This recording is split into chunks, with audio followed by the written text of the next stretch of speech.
Los datos, las historias, las palabras, la memoria. Los datos, las historias, las palabras, la memoria. Un recorrido por el mundo, una vuelta por la esfera pública. Dirige Arturo Rojas. Mientras el mundo gira en esfera pública, analizamos lo que acontece. Hola amigos, de nuevo aquí en Esfera Pública, en el podcast que encuentran ustedes a través de nuestras redes sociales. Ya saben que en YouTube nos encuentran como Esfera Pública CO de Colombia. También nos encuentran por Anchor, por Spotify y en las redes sociales, Twitter o Facebook. Buscan ustedes Esfera Pública CO o Esfera Pública Podcast y ahí estamos nosotros para que nos puedan ubicar fácilmente. Trabajamos diferentes temas, hablamos, traemos invitados, conversamos sobre diferentes temáticas y hoy vamos a conversar sobre un tema que está en boga, que digamos es actual, que es el de los datos. Vamos a hablar de periodismo de datos, pero vamos a hablar primero de datos. ¿Por qué son importantes los datos hoy en día o la data, como lo llaman en algunas partes?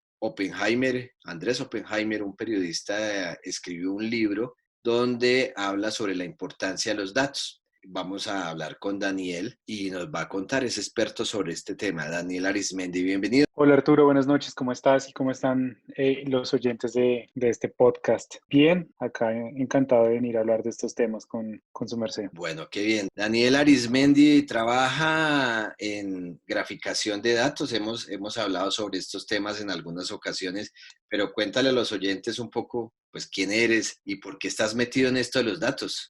Sí, no, yo empecé, pues digamos, de profesión soy politólogo, hice una especialización en fotografía. Hace poco fui aceptado para hacer una especialización en economía y básicamente yo entré a los datos trabajando en el Observatorio Nacional de Memoria y Conflicto del Centro Nacional de Memoria. Allí yo era una persona que estaba encargada de limpiar las bases y apoyar a ingresar registros y ahí fui conociendo un poco a partir del Excel sobre temas de datos y sobre la cantidad de información que se puede alojar y la manera en que se puede visualizar esta información. Digamos que el paso fue pasar de Word a Excel y de ahí en adelante pues he ido aprendiendo un montón con respecto a cómo entender mejor esos datos y cómo presentarlos de una mejor manera para tener un entendimiento más completo de las situaciones. Creo que ese es el proceso que he realizado o el viaje que he tenido con esto de los datos. Sí, yo creo que la mayoría de los que estamos metidos hoy en el tema somos medio empíricos, ¿cierto, Daniel? Realmente hasta hace pocos años, pues ya hay algunos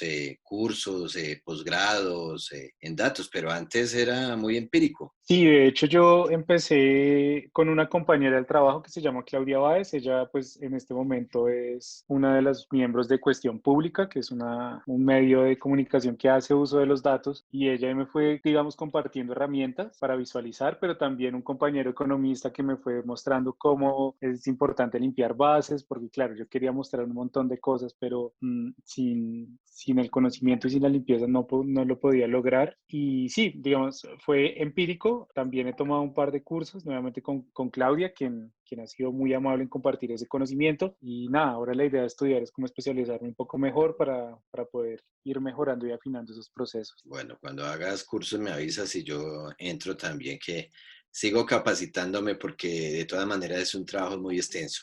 Este podcast de Esfera Pública, Daniele, va dirigido a la comunidad, a los ciudadanos común y corriente.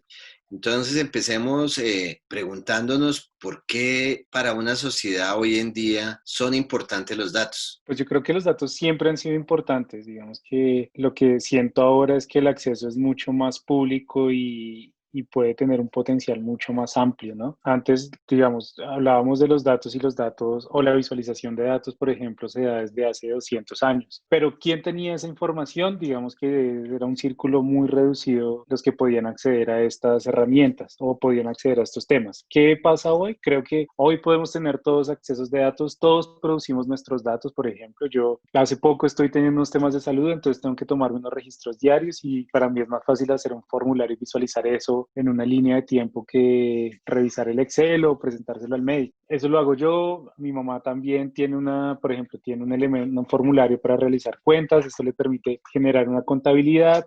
Entonces, claro, los datos suenan como una cosa muy amplia, muy ambigua, como de personas muy, muy especializadas en los temas, pero en el diario vivir nosotros lo estamos haciendo. Lo que pasa es que ahora podemos tener herramientas que nos permiten que estos procesos que hacemos a diario, como llevar las cuentas, la podamos llevar a lo largo del tiempo y podamos hacer un análisis mucho más profundo de lo que, pues de lo que pasa en nuestra cotidianidad, ¿no? Digamos que ahora es mucho más fácil registrar nuestra cotidianidad en aplicaciones, etc. ¿Qué es lo bueno y lo malo de poder, digamos, tener y producir esos datos de manera casi que diaria, constante? Estamos produciendo datos cuando entramos a una red social, estamos produciendo los datos ahí. ¿Qué es lo bueno y qué es lo malo de tanto dato y que sea tan de acceso público? Yo creo que lo bueno es, para nosotros son cosas muy sencillas, digamos, recordar el cumpleaños de alguien por medio de una aplicación es muy bueno, ¿sí? Saber cuándo, no sé, cuándo tener que pagar un impuesto, tener una aplicación para, no sé, llevar temas de salud es muy bueno. El problema es que todos estos beneficios pues tienen unas consecuencias en la parte trasera y es que toda esa información alguien más la está recopilando, ¿sí? Digamos, nosotros no construimos aplicaciones para darnos soluciones a nosotros, sino que alguien más nos da esta solución y empieza a recoger esta información. Esto, pues, digamos que puede ser, pues no tiene que ser malo per se, pero sí tiene un riesgo y es que esa información sea utilizada. Entonces, por ejemplo, el ejemplo más común es Cambridge Analytica, que tenía la información de casi todo Estados Unidos y con esa información, pues, digamos que se la vendieron al grupo o al equipo político de Donald Trump y eso permitió generar unas campañas mucho más personalizadas, mucho más focalizadas, donde ya me conocían todos mis gustos, mis preferencias, mis prácticas y a partir de eso iban generando grupos. Entonces, estamos en una sociedad que está súper amplia, que es súper abierta, que todo puede ser libre, que yo puedo acceder al mundo entero, pero a la vez estoy muy limitado porque ya estoy siendo, digamos, etiquetado, encasillado, medido por ciertos valores que se escapan de lo que yo realmente quería inicialmente y era una aplicación gratuita o tener una red social, ¿sí? Entonces, claro, hay cosas buenas en una superficie o en el, digamos, en el plazo más corto, en el plazo más cercano es muy bueno, pero a largo plazo pues genera algunas cosas que pueden ser peligrosas o pueden poner en riesgo mi libertad o mis decisiones, creo yo que es eso. Y de alguna manera podemos decir que esa producción constante de datos nos lleva a una sociedad súper vigilada. Yo creo que sí, digamos que una de las soluciones que yo hago en mi trabajo actualmente es una aplicación para saber en qué punto están las personas que envían los reportes. Entonces, pensar ingenuamente que si desactivo la ubicación no van a saber dónde estoy, es ser muy ingenuo realmente, porque creo que sí, toda la información la tienen, todos lo saben, todos lo sabemos también, ¿no? Entonces, nada, la información, hay mucha información. Hay mucha información y todo lo que hacemos es de acceso público, o es de acceso para alguien, más bien. Bueno, miremos ahora como esos inventos, creaciones muy positivas que pueden darse con los datos. Entonces, un poco el tema de la medicina, por ejemplo, o de las soluciones cotidianas, ¿cierto? La ubicación o el cambio de un semáforo se hace con datos. Daniel, cuéntenos un poco desde la experiencia que has tenido, ese tipo de soluciones que es como que uno dice, uy, esto es muy creativo y muy clave para el ciudadano. Sí, por ejemplo, el de los semáforos, esta semaforización que están actualizando en Bogotá, creo que ya hace un análisis de datos y determina el flujo de vehículos, entonces eso permite variar los tiempos. ¿M? Esa actualización de semáforos se tomó casi 20 años, ya en otros países lo hacen y determinan si, por ejemplo, una avenida es más concurrida que otra, pues entonces esta debe tener mucho más tiempo para acceder o para tomar el tiempo de el semáforo en verde, ¿sí? Estas soluciones parecen ser muy pequeñas, son como unos ajustes muy leves a la herramienta, pero permiten que todo sea mucho más sencillo. Por ejemplo, los celulares también ahora actualmente están teniendo mucha inteligencia artificial y están entendiendo cuáles son mis tiempos y cuáles son mis rutinas. Por ejemplo, mi celular hoy me dice, yo por la mañana, entonces les contaba el tema de salud, por la mañana tengo que llenar un formulario y él me aparece entre mis sugerencias del día, es llena este formulario. Me dice como abre esta página porque él entiende que todas las mañanas yo abro una página, entonces dice tienes que abrir esta página. O si por ejemplo le escribo a mi novia, entonces me dice como bueno, en la mañana tienes que escribirle a tu novia. ¿Sí? No es algo que yo quiera, no es algo que haya sucedido, sino que él va entendiendo. ¿Mm? ¿Qué otra cosa? Las horas de sueño también, ya hay aplicaciones que le dicen como, bueno, ya es hora de dormir porque su rutina requiere 8 horas. ¿Sí? suena un poco chistoso, pero es lo que sucede y no nos vamos dando cuenta, sino que va sucediendo diariamente. Entonces, por ejemplo, las personas que tienen YouTube seguramente no se les va a aparecer. A mí me gusta el rock, por ejemplo, entonces no se me va a aparecer Darío Gómez como una sugerencia, ¿sí? Ujú. Eso es porque ya YouTube y toda la plataforma de Google entienden cuáles son mis gustos, cuáles son mis preferencias y me dice como, no te voy a ofrecer eso porque a ti realmente lo que te gusta es este tipo de música, ¿sí? Entonces, nada, esas situaciones, pues nada, nos están afectando el diario vivir, así lo queramos o no, pero ya estamos siendo partícipes de esta, digamos, lo que quiero decir es como ya somos receptores de los efectos de los datos sin querer. Sí, es cierto. Yo estaba buscando para mi madre un sillón y después de eso llevo 2 semanas viendo que me llega publicidad de sillones y me imagino que esos son datos. Ellos también mirarán cuántas veces yo estoy dándole un clic a estos sillones para revisar y eso es una... Ya saben que voy a comprar un sillón, o al menos que lo quiero. Entonces, eso me está dando muchísima información. Como bien dices, Daniel, a veces es positivo, a veces es negativo. A mí me gusta el ciclismo, pero no es que compre cicla, porque ya, pues, es más, ni el trabajo me deja, infortunadamente. Pero entonces, si miro una bicicleta, ya se me satura lo del celular en publicidad de las bicicletas. Entonces, ahí hay varios datos que a veces terminan así, saturándolo a uno y ¿eso se puede controlar? Sí, sí, digamos que uno podría controlar la cantidad de tráfico que quiere de la publicidad, ¿no? Eso uno lo podría hacer, pero digamos que yo en esos datos de ventas no es que conozca mucho, realmente no es mi área de conocimiento, sin embargo, sí, la publicidad suele ser muy agotadora, pero ante eso ya van generando más que determinar cuánta publicidad o cuánta publicidad o no, lo que determinan es de qué manera presentarla, ¿no? Entonces, por ejemplo, ya no aparece la publicidad de la bicicleta, sino que le aparece, no sé, Rigoberto Urán haciendo alguna publicidad de algo, ¿sí? O una youtuber o una instagramer que está vendiendo unos productos relacionados con el ciclismo, ¿sí? Entonces, se vuelve más diverso el comercio, se vuelve más diversa la manera en que vendemos sin que nosotros nos demos cuenta, ¿no? Es como lo que está sucediendo ahora con el comercio, es como te vendo, pero no te vendo, realmente nunca te quise promocionar este producto, sino simplemente te muestro los beneficios a través de una persona. Creo que un poco ese es el cambio. Yo soy comunicador, tú eres politólogo, y volviendo a la introducción de este podcast, Oppenheimer dice que el análisis de datos es como la función o la carrera o la profesión del futuro. Pareciera que todos tenemos que aprender a analizar de alguna manera datos. ¿Estamos cruzados por los datos? Pues yo creería que sí, yo soy un politólogo y en teoría yo debería haber tomado temas más teóricos que prácticos, pero es imposible hablar de la teoría sin tener una fundamentación, digamos, cuantitativa o tener unos números que respalden estos temas. Yo pensaría que todo está produciendo información y todo permite recopilar información y entre mayor información podamos tener, más podemos predecir el futuro. Creo que eso nos va a ayudar en todas las profesiones a ser mucho más efectivos.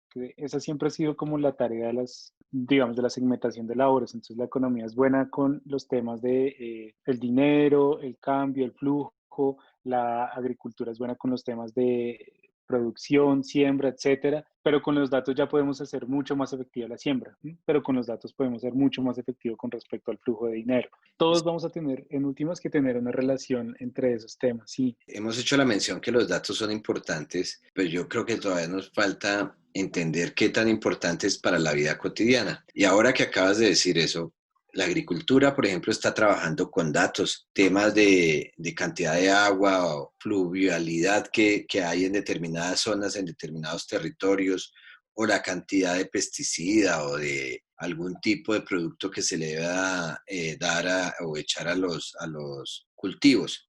Nosotros, por ejemplo, en las ciudades se está trabajando con datos para hacer soluciones, por ejemplo, para personas con discapacidad. Y eso es clave para coger el bus o para coger el Transmilenio o para pasar un semáforo. Hoy estamos trabajando con datos. Por ejemplo, mi mamá, ¿para qué le sirve saber sobre dónde hay más contagio? Bueno, yo no trabajo directamente con la Secretaría de Salud, yo trabajo más con Secretaría de Gobierno, pero sí, por ejemplo, estamos muy interesados en conocer el tema del COVID y saber dónde son los lugares que tienen mayor afluencia o tienen más riesgo de contagio. Lo que entiendo es que lo que hizo el DANE, o a partir de unos datos del DANE, se tuvo la información del censo para conocer las edades. Entonces, el DANE sabe que en mi casa vive una señora de 90 años, una señora de 57 años que tiene además una enfermedad riesgosa y vivo yo que tengo 30 años, por ejemplo. Hizo lo mismo casa por casa, determinó en todas las casas y dijo, bueno, entonces muéstrame las zonas donde hay mayor número de personas de cierto rango de edad, que son las personas que tienen más riesgo. Y muéstrame también las personas que tienen algún tema de salud que pone en riesgo si llega a ser contagiado de COVID. Y a eso construyeron un gran mapa de calor. Ese mapa de calor nos dijo como, o bueno, le dijo a la Secretaría de Salud como, mira, tienes que poner mucha atención en esta zona, por ejemplo, en una UPZ, porque es una zona donde hay personas de cierto número de edad y esa zona debe ser supremamente controlada. No tiene sentido que desgastes todos tus esfuerzos administrativos en, no sé, en Teusaquillo, donde están todos los jóvenes universitarios, porque ellos pueden ser contagiados, sí, pero no pueden sufrir tanto riesgo. Mejor céntrate en un barrio tradicional donde la población va de 60 a 70 años y tienen riesgo de salud. Eso, por ejemplo, es posible que su mamá directamente no lo note nuevamente, los datos nos afectan pero no nos atraviesan, pero sí debe haber un cambio, ¿sí? Ella puede decir como no, pues acá no nos están dejando salir, no entiendo por qué no, pero esta gente del otro lado sí, yo he visto puros peladitos saliendo. Eso, digamos que es a lo que apuntamos con la información, es tener una información o al mayor número de información permite tomar unas decisiones mucho más efectivas, mucho más acertadas y que permiten tener un uso de las capacidades institucionales más efectivas. Creo que eso es como a lo que apuntan los datos en general, diría yo. Hay una base de datos, pues que se llama datos abiertos y digamos, esa base de datos tiene, al principio uno encuentra como tres opciones y una es de explorar datos, la otra es como para mirar y cruzar grandes datos y la otra es como una aplicación que le permite a uno pensar para inventar aplicaciones, por ejemplo, apps que le permitan a uno ayudar en alguna solución de un problema. En ese sentido, los datos también pueden ser una forma de hacer veeduría, porque no sé si antes y a partir de la experiencia que tú tienes o de lo que conoces históricamente, antes se tomaban algunas, no estoy diciendo que todas, pero algunas decisiones se podrían tomar sin mucho estudio y hoy los datos le permiten a la ciudadanía revisar si esa decisión de que no dejen salir a un grupo de personas tiene un soporte o no lo tiene. ¿Eso se hace normalmente? ¿La ciudadanía lo hace? Digamos que acá digamos, quien tiene el peso es la prensa. En Estados Unidos la prensa y los datos tienen una relación muy bonita, ¿no? Ellos utilizan la información que tienen para hacerle contrapeso al sistema político. Digamos que es un sistema de pesos y contrapesos donde la prensa es como el que trata de regular que la política no se vaya ni que los políticos hagan más allá de lo que deberían hacer y cumplan la norma. Acá en Colombia, digamos que la relación puede ser un poco menos clara. Suele pasar que algunos medios de prensa no son tan críticos como uno supone deberían serlo. Como les decía, hay un grupo de periodistas, digamos, ahí están reunidos en una liga que se llama la Liga contra el Silencio. Esta Liga contra el Silencio reúne varios medios donde está La Puya, estos chicos de Cuestión Pública que son muy, muy buenos y otras organizaciones y ellos utilizan los datos para soportarse en estos tipos de control, ¿sí? De control pues, a las políticas o las decisiones que se toman. Entonces, por ejemplo, hay uno que se llama el tema de los piratas del COVID, que fue sobre pruebas importadas por el INVIMA, donde ellos analizan los datos y dicen que hay un problema de corrupción allí. También utilizaron los datos de SECOP y de datos abiertos para saber si se contratan más hombres, si se contratan más mujeres, si hay relaciones, por ejemplo, por apellidos con otros funcionarios, que es lo que suele pasar. Entonces, como yo soy Arismendi y contrato en otra oficina otro Arismendi y nadie dice nada, pero son cosas que se pueden revisar y se pueden controlar. Y digamos que el papel de la prensa es muy, muy importante con esto. Otro que era el de los tweets, por ejemplo, estas bodeguitas que se van construyendo, y es que un poco para las personas que no entienden mucho, pues Twitter es una red social donde uno puede escribir más o menos 140 o 180 caracteres y puede utilizar algunos numerales o algunas etiquetas para hablar sobre cierto tema. Lo que ha sucedido o lo que sucede es que se contratan robots o se contratan máquinas o se programan máquinas para que se hable sobre un tema y poner ese tema en la agenda pública. Eso es lo que se entiende más o menos como una bodeguita. Siempre se asoció, por ejemplo, la bodega desde 2010, creo, con el tema, no, como 2014, con Petro, que era la bodega petrista. Y era porque mucha gente hablaba de los temas que Petro hablaba, entonces se asumía que era una bodega y eran robots hablando. Sin embargo, este estudio que hace la Liga del Silencio, que hace Cuestión Pública, habla sobre la bodega uribista. Entonces ellos descargan toda la información y toda la metadata que contienen los tweets y establecen relaciones entre un actor y otro sobre temas álgidos. Y así lograron entender o desenmarañar, digamos, una serie de bodegas que estaban construyendo y paralelamente lo contrastaron con unos temas periodísticos y es saber, claro, ellos estaban montando una foto de ese grupo de personas que estaban tuiteando sobre cierto tema, reunidos, hablando sobre tema. Entonces, claro, no es una cosa aleatoria, sino que es algo coordinado. Y acá volvemos al tema de los datos. Los datos son muy buenos, las redes sociales son muy buenas, pero también pueden transformar y, digamos, dar una distorsión de la realidad. Y los datos no son solo números, ¿cierto, Daniel?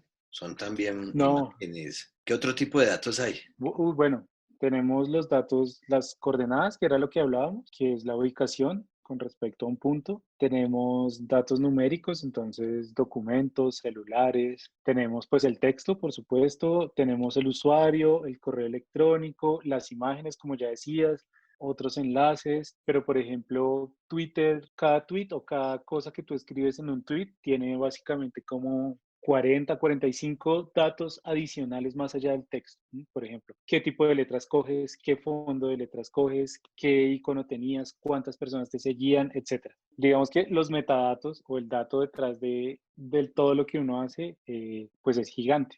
Es gigante, es increíble. Yo que ya estaba viendo los datos que perciben las aplicaciones y Facebook, por ejemplo, es el que más información está adquiriendo y te está robando de a poco. Si quiere dar una vuelta por la esfera pública, síganos en Facebook y Twitter como Esfera Pública CO. O escúchenos por Spotify, iVoox y Anchor. Mientras el mundo gira, en Esfera Pública analizamos lo que acontece.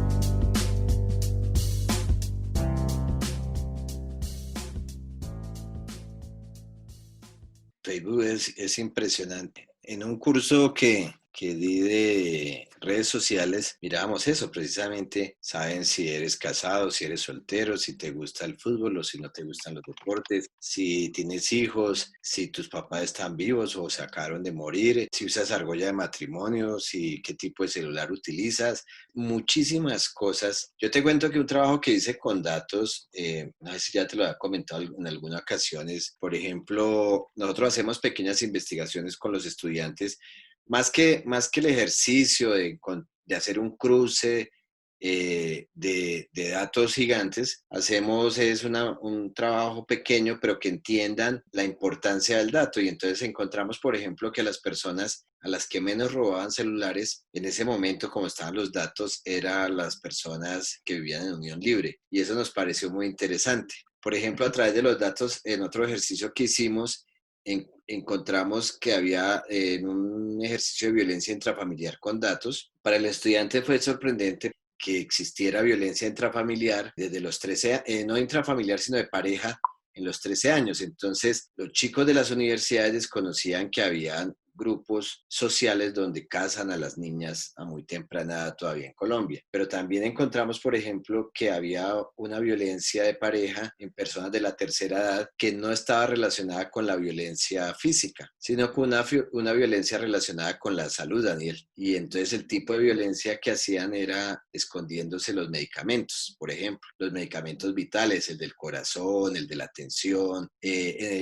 la otra violencia que había era, porque generalmente las personas de la tercera edad en este momento, los que están hoy en la tercera edad, pues todavía vienen de esa cultura digamos, donde la mujer era la que suplía todo el tema de la comida y el hombre proveía desde afuera con su trabajo. Entonces muchos hombres no saben cocinar y parte de la violencia de la mujer hacia el hombre es no darle alimentos a sus maridos. Eso lo hicimos con datos, Daniel. ¿Y esa información la tomaron de dónde? Esa información, las bases iniciales, las bases de datos las tomamos de datosabiertos.go.co y después ya hicimos cruce con algunas otras bases de datos. Sí, no, recuerdo mucho, es una investigación, por ejemplo, sobre la relación entre el dispositivo móvil y dónde viven, por ejemplo. Entonces, en Bogotá hicieron una aplicación que vende finca raíz que se llama Properati, pues tiene toda la información de los dispositivos donde buscan sobre lugares en arriendo. Y para ello, pues hicieron, bueno, vamos a ver. Y digamos que hay una relación entre los usuarios que tienen iPhone o usuarios de Apple en el norte, por ejemplo, en Usaquén. Entonces ves el mapa de Usaquén casi ahí delimitado por Apple y Android, pues el resto, digamos que es la periferia. Entonces sería interesante ver cómo va sucediendo eso con los años y si hay algún cambio. Eso también es chévere y es que los datos permiten establecer cambios temporales, saber qué ha pasado, saber si una política es efectiva, saber si lo que yo estoy haciendo funciona. Eso para campañas políticas, para ejecución de políticas públicas, para mi propia salud. Es decir, si me estoy tomando la pastilla, en teoría el formulario que lleno debería cambiar. La visualización de ese dato debería cambiar diariamente. Con la vacuna va a pasar, ¿cierto? Seguramente los datos que se están llevando nos van a permitir tener mucho más rápido que hace algunos años, lo que pasaría hace unas 4 o 5 décadas, información sobre la efectividad misma de la vacuna o si es más efectiva en niños, en hombres, en mujeres, en mayores. Eso seguramente va a suceder. Y va a ser muy interesante porque también permite hacer ajustes rápidamente. Sí, no, es increíble la cantidad o el poco tiempo que tomó una vacuna. Yo leía antes que la penicilina tomó como 10 años, esta tomó un año, entonces, bueno, tal vez un poco menos de un año. Entonces, eso también está fundamentado en todas las herramientas que tenemos, ¿no? Hace poquito estaba leyendo y hay una herramienta de Google o una de las empresas de Google que se llama Alphabet, que está construyendo un detector de inteligencia artificial o un machine learning que lo que hace es saber qué componentes del ADN van. Digamos que, como todos sabemos, el ADN es una cadena de elementos, ¿no? Entonces ya esta máquina permite identificar cuál es el que sigue, cuál es el que antecede al otro. Y eso lo va haciendo es con inteligencia artificial. A partir es decir, qué proteína va después de la otra y cómo se configura y cómo debe ser unida, etcétera. Eso es un avance que es muy, muy importante para temas de salud, para temas de genética. Recuerdo mucho que, de hecho, una de las empresas de Alphabet está diseñada solamente para poder lograr el aumento de años de vida, ¿sí? Y eso lo están haciendo a partir de información que van recolectando, información que van procesando, que van analizando y que van ajustando. Perdón, me fui muy lejos del tema, pero no, está bien, es muy emocionante escuchar esas cosas. Sí, sí, no, claro. No, súper bien. A mí me parece este tema de los datos apasionante porque, como decíamos también en algún momento de esta charla, lo pone a uno a soñar en una cantidad de soluciones y en una cantidad de posibilidades de análisis que uno hace frente a la realidad, lo que vive y también pues en lo que también mencionábamos, en esos peligros que a veces se presentan. Uno de los ejercicios que también hicimos por el que ganamos con unos estudiantes un premio de periodismo de datos, que mencionaste algo sobre periodismo hace un rato, fue un ejercicio de las soluciones protésicas para las personas que habían quedado mutiladas por minas antipersona. Y aunque fue una relación muy, muy sencilla, fue muy interesante porque Colombia es catalogada casi que una potencia en la solución de prótesis, pero resulta que los sitios donde se necesitan las prótesis no hay ninguna posibilidad de acceso. Es decir, la gente que sufre accidentes por minas antipersona no puede acceder a los lugares donde están, que son las principales 2 o 3 ciudades de Colombia, donde están las soluciones protésicas. Y entonces hay personas muy pilas que están trabajando en soluciones protésicas con nuevos productos, con titanio, bueno, con una cantidad de cosas. Pero lo que encontramos es que la gran mayoría de las personas que sufren accidentes de ese tipo no accedían a los lugares donde tenían las soluciones porque esos lugares no estaban cercanos a donde ellos vivían. Hago esa relación porque quiero entrar al tema del periodismo y la visualización. Y es un tema en el que tú has trabajado bastante y es cómo lograr visualizar datos hoy en día para que le llegue fácilmente a la gente esa información. Pues esa es una pregunta bien interesante y a la vez pues bien difícil porque por ejemplo ya hay aplicaciones que permiten la visualización de datos y creo que es muy importante que la gente conozca y creo que el objetivo de la visualización es que la información pueda llegar a todo el mundo. Esa es una de las tareas principales que creo que es la responsabilidad que tenemos todos los que trabajamos con datos y es que la información llegue a la mayor cantidad de gente y sea entendida de la mejor manera. La responsabilidad y es uno de los problemas principales porque hay mucha información que no es tan fácil de digerir. ¿Cómo hacerla llegar? Pues hay varias maneras. Yo, por ejemplo, soy fanático de los grafitis y todo el street art y todas las herramientas de visualización y de los espacios públicos. Entonces me gustaría mucho, digamos que es algo que a futuro me gustaría hacer y es poder realizar una visualización de información en la calle, que las personas que vayan pasando conozcan su realidad, porque finalmente estos espacios, por ejemplo, o los espacios de visualización de datos son para unos públicos ya casi informados y pues es como redundar en la información, es decir, si yo te digo a ti que las víctimas están aumentando en el Pacífico, pues seguramente tú ya lo conoces porque hace parte de tu realidad o del entorno en que te mueves. Si le digo a mis compañeros politólogos, pues no sería una novedad. Si le digo a mi vecina, seguramente ella no lo entendería, pero yo, digamos, ¿cómo hacer que esa información sea entendible para ella? Esa es como la mayor pregunta que yo me hago y que me planteo en estos días y es generar herramientas de visualización popular, digamos, porque ya todo el mundo tiene herramienta de visualización, pero hay que pensarse en una herramienta de visualización popular. Unas herramientas son, por ejemplo, la visualización de datos análogo, que es votaciones o que la gente misma va construyendo el dato a partir de una pregunta sencilla. Otra herramienta, a mí me gusta mucho el uso de la fotografía y de las imágenes como soporte porque siento que son mucho más fáciles de digerir y de entender. Pues nada, y la prensa pues funciona muy bien, digamos, las notas periodísticas funcionan, sin embargo, aún siguen siendo monopolizadas por los grandes medios, ¿no? Digamos que mi abuela aún sigue hablándome de lo que dice Noticias Caracol y RCN, ¿no? Y es muy difícil que yo la pueda sacar de ahí porque no hemos encontrado la manera de poder hacerle entender otros medios y otras maneras de ver el mundo. Esa es como la tarea que tenemos de aquí para adelante, pensaría yo. Era titánica porque precisamente es hacer que las personas común y corriente, pues los que no tienen un interés especial por los datos, se den cuenta de la importancia que tienen los datos para su cotidianidad. Y me parece muy interesante ese gusto que tienes por el arte callejero, ¿no? O popular, porque yo no lo había pensado por ese lado, Daniel, y me parece muy chévere. Es como volver el graffiti una pieza de información más desde los datos, me parece espectacular para que la gente pueda observar datos que son importantísimos para su vida. ¿Ya se ha hecho en otros lados? Sí, yo vi unos casos, yo me acuerdo que hice eso hace como un par de años revisando, en Alemania lo habían hecho unas piezas comunicativas que tenían datos y fotografía, habían intervenido algunos muros, pero creo que si generamos una herramienta o una visualización mucho más amable y mucho más digerible, pues vamos a poder producir cambios en nuestro entorno, en nuestra realidad, ¿no? Que es como lo que uno siempre apunta cuando se gradúa, cuando hay un profesional, yo dice como, yo soy un profesional para cambiar mi entorno, para cambiar mi realidad, o eso era lo que yo me mentía anteriormente, esperemos que esa mentira se vuelva una realidad. Creo que sí, esa es la labor de nosotros. Pues Daniel, me agradó mucho hablar contigo de este tema de los datos. Nos queda muchísimo por hablar.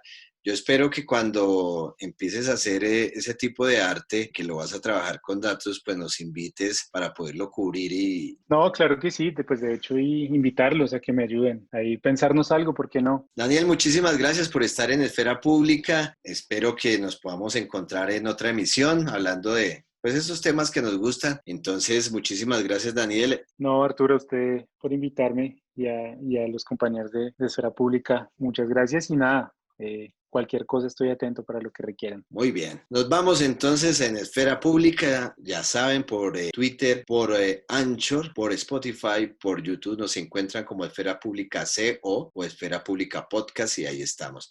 Con diferentes temas. Hoy estuvimos con Daniel, seguramente en la otra emisión estaremos también con temas muy interesantes. Hasta pronto, nos vemos.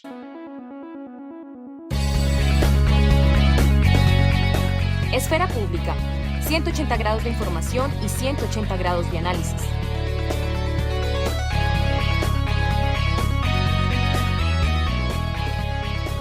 Mientras el mundo gira, en Esfera Pública analizamos lo que acontece.